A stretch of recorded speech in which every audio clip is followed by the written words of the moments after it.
자, 여러분들과 함께 오늘 마태복음 14장을 살펴보겠습니다.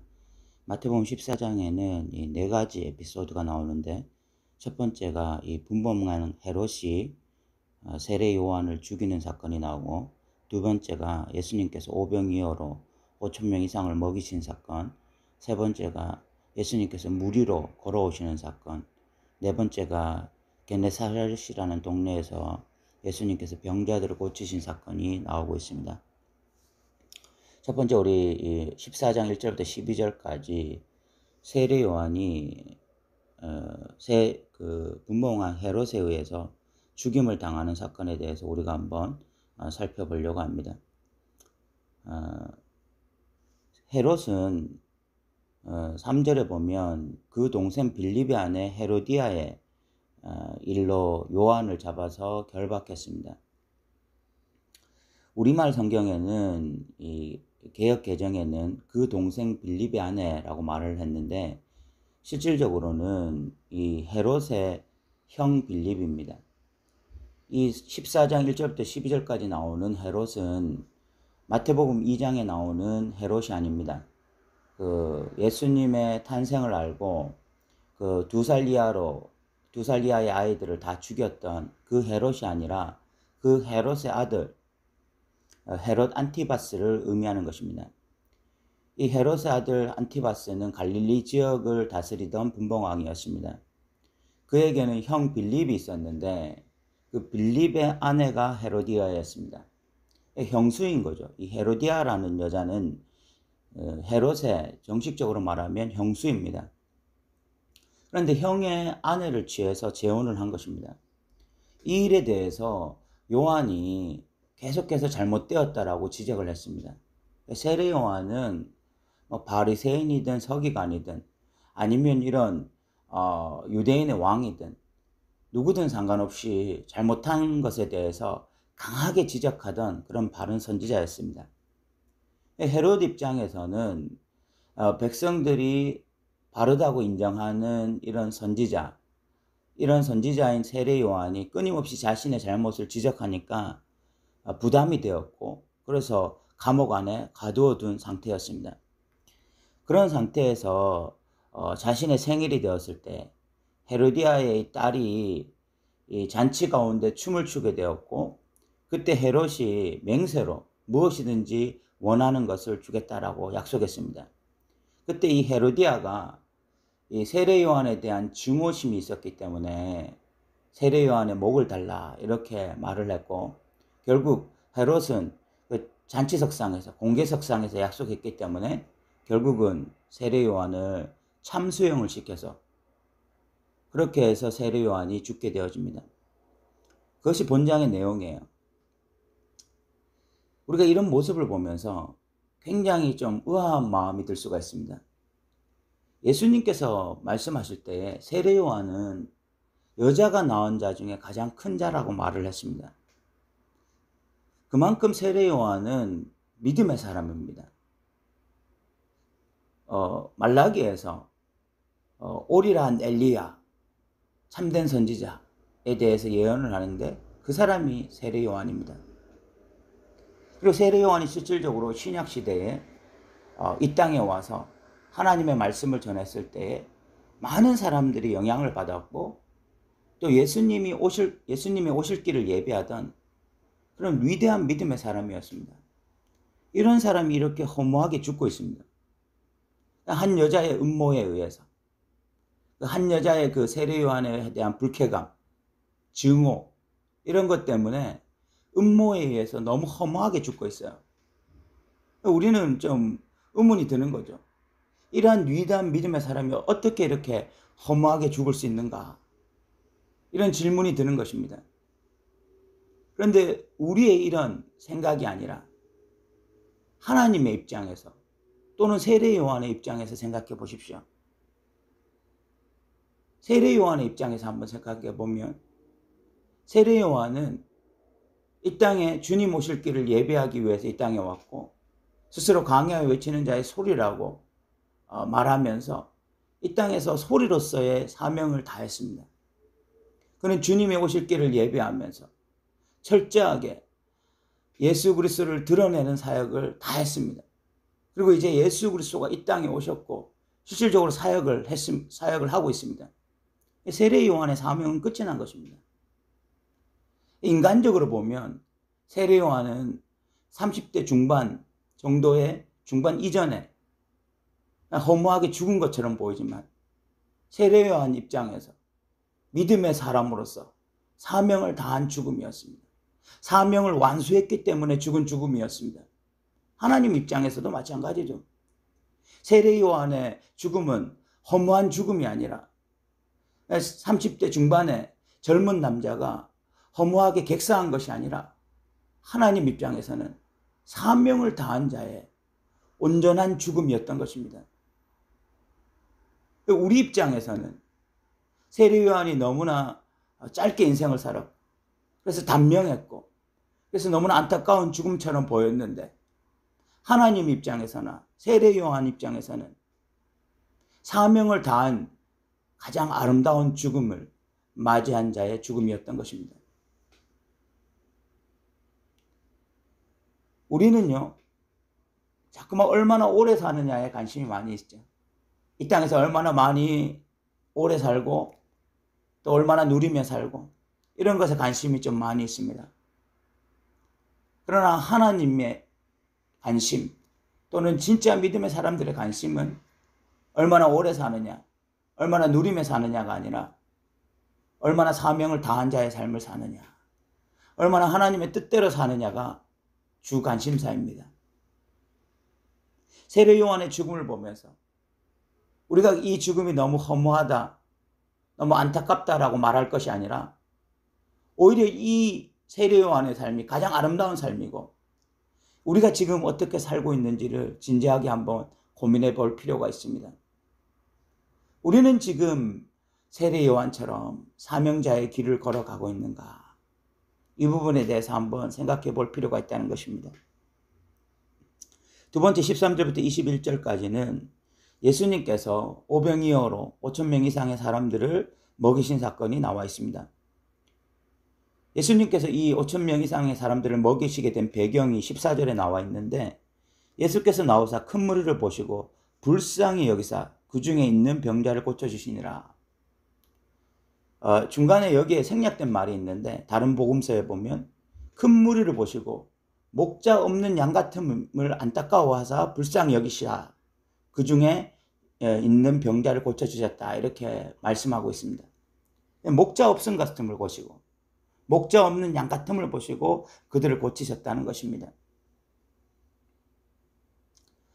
지금 예수님이 시대의 사람들, 그 시대의 예수님 시대의 사람들은 목자 없는 양과 같았습니다.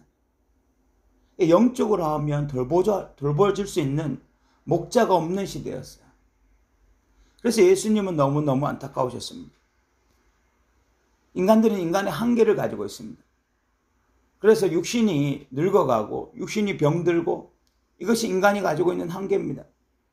그런 인간들의 모습을 보면서 예수님은 목자로서 마음이 너무너무 안타까우셨습니다.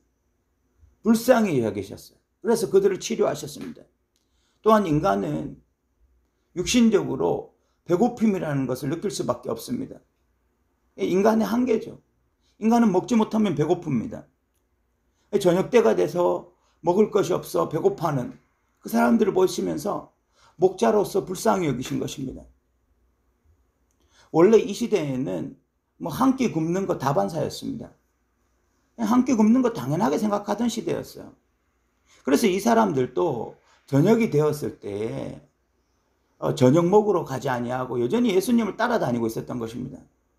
왜냐하면 굶는 것이 다반사였기 때문에 그렇게 할 수 있었던 것이죠. 그런데 예수님은 그들을 불쌍히 여기시사 그들을 앉히시고 오병이어로 충분히 먹이시고 그리고 12바구니를 차게 남게 거두었습니다. 이것의 의미는 예수님이 이제 참된 목자시다. 그래서 예수님께 나오는 자들, 목자 없는 양같이 이 불쌍히 여김을 받을 수밖에 없는 이 인간인 존재들이 참된 목자이신 예수님께 나오면 그들의 연약한 부분들이 체험을 받고, 그래서 그들이 풍성히 누릴 수 있다. 이것이 메시아의 잔치를 의미하는 것입니다.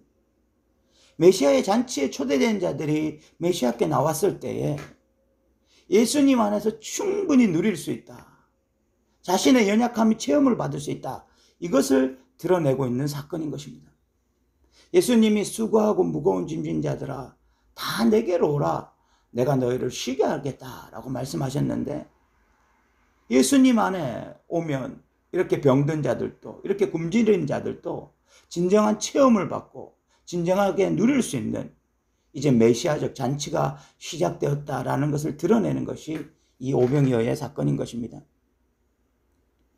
22절부터 33절까지는 세 번째 에피소드로 예수님께서 무리를 걸으신 사건이 나오고 있습니다.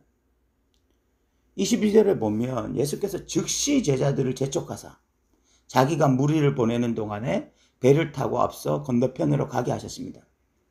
즉시 서둘러서 제자들을 무리들과 떼어내시고 다른 건너편으로 보내신 것입니다. 그 이유는 마태복음에 생략되어 있지만 다른 복음서에 보면 이 오병이어를 체험한 무리들이 예수님을 억지로 왕 삼으려고 했기 때문입니다. 이런 물질적인 체험을 받은 이 사람들이 예수님을 왕으로 삼으면 자신들의 이런 배고픔이 완전히 해결되겠구나, 이런 생각을 하게 되었습니다. 메시아에 대해서 왜곡된 생각을 가지게 된 것입니다. 예수님께서는 이런 무리들의 왜곡된 메시아 관인을 제자들도 영향을 받을까봐 예수님께서는 빠르게 제자들과 무리들을 분리시키신 것입니다. 그래서 제자들이 먼저 배를 타고 가고 있는 중에 이 제자들이 풍랑을 만나게 되었습니다. 그때가 25절에 보면 밤 사경이라고 말을 합니다. 밤 사경이라는 것은 새벽 3시부터 6시까지. 인간이 피로감을 느끼는 어떤 가장 극도의 시간이 바로 이 새벽 3시부터 6시까지. 지금 제자들은 그 전날도 이런 예수님의 사역을 따라다니면서 극도의 피로감을 느낀 상태에서 또 풍랑을 만나면서 긴장하고 육신적으로 너무너무 지쳐가는 그 시간이 바로 밤 사경이었던 것입니다. 인간이 느끼는 가장 어떤 극도의 피로감, 그런 시간에 예수님께서 물 위로 걸어서 제자들에게 찾아오신 것이죠. 제자들은 처음에 물 위로 걸어오는 자가 유령인가 싶어서 너무너무 두려워했습니다. 근데 예수께서 내니 두려워하지 말라라고 말씀하셨습니다.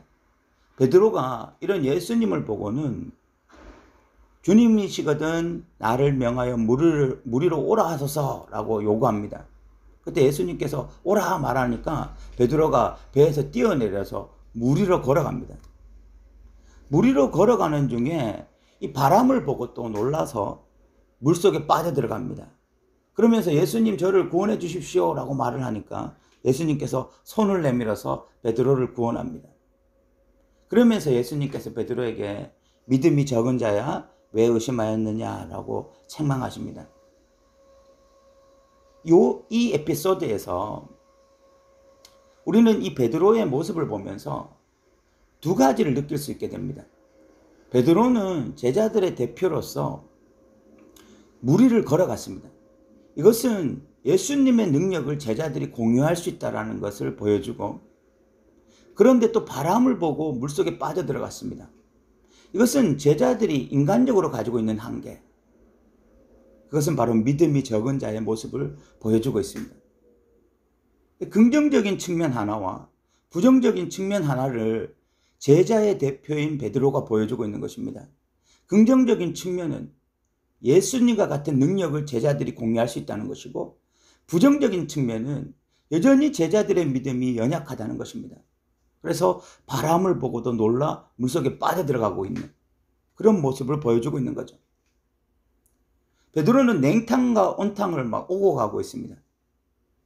그래서 예수님의 능력을 체험하기도 하면서 또한 동시에 이 믿음이 연약해서 또 바람을 보고 무서워하고 두려워하기도 하는 이런 또 연약한 모습도 보여주고 있는 것입니다. 참 이것이 예수님의 제자가 가지고 있는 양면성이라고 볼 수가 있겠습니다. 예수님의 제자들은요, 수시로 냉탕과 온탕을 오고 갑니다. 온전한 믿음을 가지고 예수님을 바라볼 때는 물 위도 걸어갑니다. 예수님의 능력을 자신도 가지게 되어주고 그것을 능력을 직접 체험하는 이런 은혜도 경험하는데, 또 잠시 인간적인 생각에 빠져서 바람을 보고 놀라게 되어지면 물속에 빠져들어가면서 또 죽을 것 같은 그런 두려움을 경험하기도 합니다. 이렇게 수시로 냉탕과 온탕을 오고 가요. 믿음이 있을 때는 능력을 경험하고 믿음이 없을 때는 너무 큰 두려움에 빠지는 이런 연약한 모습을 동시에 가지고 있는 것이 제자입니다. 그런데 이런 베드로가 예수님의 이런 모습을 보면서 점점 신앙이 바뀌어서 마태복음 16장에 가면 주는 그리스도시요 살아계신 하나님의 아들입니다 라는 위대한 고백까지 하게 되어지죠. 어쨌든 제자의 삶은 참 특이하더라고 말을 할 수가 있습니다. 주님을 믿고 주님을 온전히 바라볼 때는 물 위도 걸어가지만 잠시 주님을 바라보던 시선을 다른 곳에 돌려서 바람을 바라보면 누구보다 두려워하고 누구보다 불안해하는 것이 또 제자의 모습인 것이죠. 교회의 34절부터 36절까지는 마지막 에피소드로 예수님께서 게네사렛 땅에 이르러서 많은 병자들을 고치시는 사건, 예수님의 옷자락이라도 손을 대면 치료하시는 사건이 나와 있습니다. 오늘 우리는 4가지 에피소드를 14장을 통해서 살펴봤는데, 첫 번째가 이 세례 요한의 허무한 죽음. 인간적인 눈으로 봐서는 허무한 죽음이었지만 하나님의 관점에서나 또는 세례 요한의 관점에서는 사명을 다한 가장 아름다운 죽음을 맞이한 세례 요한의 모습을 살펴보았습니다. 두 번째, 이 오병이어의 기적은 예수님께서 목자 없는 양같이 방황하고 있는 그런 무리들을 보시고 그들의 필요를 채워주시는 이런 메시아적 잔치라는 것을 우리가 살펴보았습니다. 예수님의 부르심에 합당히 응하는 자들은 이런 자신의 연약함이 채워지고 메시아 잔치에 동참하여 이 풍성한 잔치를 누릴 수 있는 특권을 받은 자들이 될 것입니다. 22절부터 33절까지는 예수님의 무리로 걸어오시는 사건이 나타나 있는데, 제자들이 동일하게 이 무리로 걸을 수 있다, 예수님의 능력을 동일하게 가질 수 있고 체험할 수 있다는 것을 보여주는 동시에 이런 제자들이 예수님이 아니라 잠시 눈을 돌려 바람을 바라보는 순간에는 물속에 빠져들어가고 그 상황에 죽을 것 같은 그런 두려움을 느낄 수 있다는 것을 우리가 보았습니다. 제자의 양면성. 하나의 측면은 예수님의 능력을 동일하게 행할 수 있다는 것. 그러나 또 하나의 측면은 예수님이 아니라 다른 것을 바라보는 순간에 너무나 두려움에 빠지는 믿음이 적은 자들이 될 수 있다는 것을 우리가 살펴본 것입니다. 그리고 마지막 4번째 에피소드는 예수님의 기적, 이적을 행하시는 모습을 우리가 오늘 살펴보았습니다. 오늘 또 말씀을 함께 나눌 수 있게 되어서 너무 감사하고 또 여러분들 들어주셔서 너무 감사합니다.